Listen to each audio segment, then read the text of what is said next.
मुअज़्ज़ज़ ख़वातीन व हज़रात, आज की इस वीडियो के अंदर हम जानेंगे कि बारहसिंगा किस किस्म का जंगली जानवर होता है और बारहसिंगा मछली से मोहब्बत क्यों करता है और मछली का शिकार करने वाले बारहसिंगा की खाल पहनकर मछली का शिकार क्यों करते हैं और बारहसिंगा सांप क्यों खाता है और जब इसको सांप डस लेता है तो इसकी आंखों से जो खून निकलता है उसकी क्या कदर कीमत होती है और शिकारी बारहसिंगा को सीटी, राग और साज बजाकर क्यों शिकार करते हैं और बारहसिंगा के सींग कितने कीमती होते हैं और बारहसिंगा सांप खाने के बाद पानी क्यों नहीं पीता।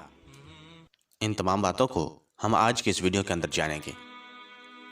मुअज़्ज़ज़ ख़वातीन व हज़रात, अल्लाह तबारक व तआला की तख्लीक करदा हर चीज़ कोई ना कोई खुसूसियत ज़रूर रखती है और अल्लाह तबारक व तआला की तख्लीक करदा हर चीज़ में इंसान के लिए बेशुमार फ़ायदे हैं, अगरचे इंसान को उसका इल्म नहीं होता। मुअज़्ज़ज़ दोस्तों, अल्लाह तबारक व तआला के तख्लीक करदा जानवरों में से एक जानवर बारहसिंगा भी है, जो कि निहायत खूबसूरत होता है। ये वहशी और जंगली जानवर है जो कि जंगल के अंदर रहता है। ये जानवर इतना बाहौसला होता है कि अगर इसे शिकारी से खौफ महसूस हो तो पहाड़ की चोटी से भी कूद पड़ता है, लेकिन इसके बावजूद ये जख्मी नहीं होता। इसके सींग में जितनी गिरें होती हैं इसकी उम्र भी इतने साल ही होती है और जब इसे पहाड़ डस लेता है तो ये सरतान एक किस्म का कीड़ा है, उसको खा लेने की वजह से ठीक हो जाता है। बारहसिंगे की खुसूसियत यह भी है कि यह मछली से बहुत मोहब्बत रखता है, चुनाचे यह मछली देखने के लिए कभी कभार दरिया के किनारे चला जाता है। मछली भी इसे देखकर खुशकी के करीब पहुंच जाती है। इसी वजह से मछली के शिकारी इसकी आदत को पहचानते हैं, इसलिए जब इन्हें मछली का शौक होता है तो इसी बारहसिंगा की खाल पहनकर दरिया के किनारे बैठ जाते हैं और मछली का शिकार कर लेते हैं। मुअज़्ज़ज़ दोस्तों, ये बारहसिंगा सांप खाने का आदी होता है, चुनाचे जहाँ कहीं भी इसे सांप नजर आ जाए ये फौरन खा लेता है और कभी कभार ऐसा भी होता है कि सांप बारहसिंगा को डस लेता है तो इसकी आंख से दो छोटे नकरा के बराबर खून निकलता है, जिसकी वजह से इसकी आंख में उंगली के बराबर सुराख बन जाता है जिसमें उंगली डाली जा सकती है। यह खून जमीन पर गिरकर खुश्क होने के बाद शमा की मानद हो जाता है। लोग इस खून को सांप के जहर से बचने के लिए तुर्याक के तौर पर यानी कि दवा के तौर पर इस्तेमाल करते हैं और इसको तुर्याक हवानी कहा जाता है। चुनाचे सबसे उम्दा तुर्याक जर्द रंग का होता है। मुअज़्ज़ज़ दोस्तों, इस किस्म के बारहसिंगे अक्सर हिंदुस्तान, सिंध और फारस वगैरह के इलाकों में पाए जाते हैं। जब इस खास किस्म के बने हुए तुर्याक को सांप या बिच्छू के डसने की जगह पर लगाया जाए तो बेहद फायदेमंद होता है। इसी तरह अगर किसी ने जहर पी लिया हो तो उस वक़्त तुर्याक का पीना बेहद नफा बख्श है। अल्लाह तबारक व तआला ने इस तुर्याक में जहर के असरात को ख़त्म करने के लिए अजीब व गरीब खुसूसियात रखी हैं। मुअज़्ज़ज़ दोस्तों, जब बारहसिंगा की उम्र 2 साल होती है तो इसकी सींगें निकलना शुरू हो जाती हैं। बारहसिंगा की सींग बिल्कुल मीख की तरह निकलती है। जब यह तीसरे साल में पहुंचता है तो सींगों में शाखें बनना शुरू हो जाती हैं।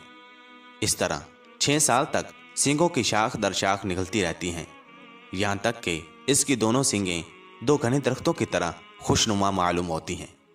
बारहसिंगा की यह खुसूसियत है कि इन मराहिल से गुजरने के बाद एक नया दौर शुरू होता है कि इसकी दोनों सींगें हर साल गिर जाती हैं और फिर दोबारा उग आती हैं।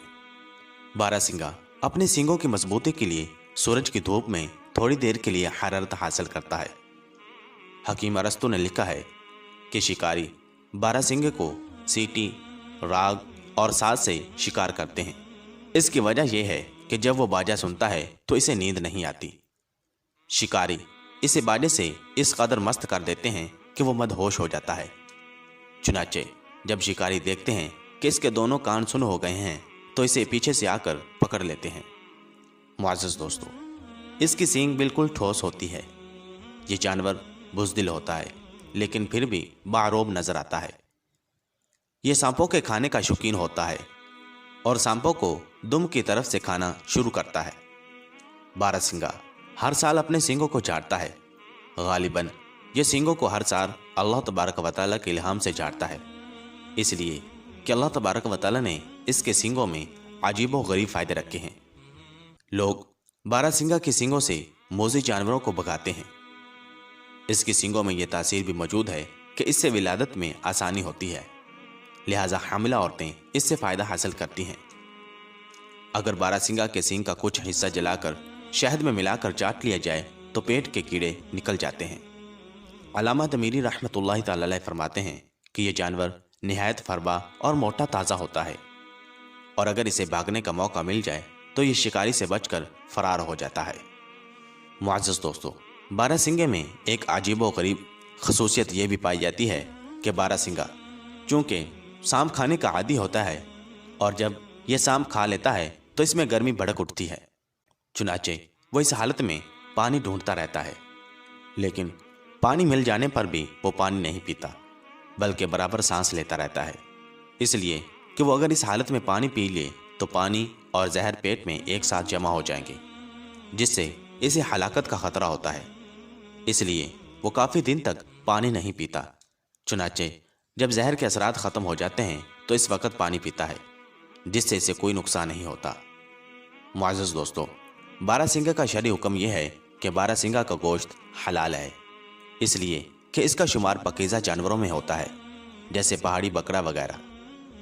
جس طرح وہ حلال ہیں، اسی طرح بارہ سنگے کا گوشت بھی حلال ہے۔ معزز خواتین و حضرات، آئیے اب بات کرتے ہیں کہ اللہ تبارک و تعالیٰ نے اس کے سینگوں میں کون کون سے فائدے رکھے ہیں۔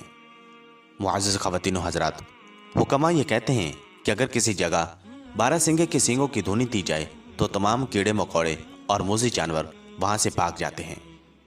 اگر بارہ سنگے کے سینگوں کو جلا کر دانتوں میں لگایا جائے تو دانتوں کی زردی کو دور کر دے گا اور اس کے دانتوں کے گڑوں اور جڑوں کو بھر دے گا۔ الغرض بارہ سنگے کے اور بھی بے شمار فائدے ہیں۔ اللہ تبارک و تعالیٰ سے دعا ہے کہ اللہ تبارک و تعالیٰ ہمیں اپنی تمام نعمتوں کی قدر کرنے کی توفیق عطا فرمائے، اور اللہ تبارک و تعالیٰ ہمیں اپنے ذکر کی توفیق عطا فرمائے۔ آمین بجاہ نبی الامین صلی اللہ تعالی علیہ وسلم۔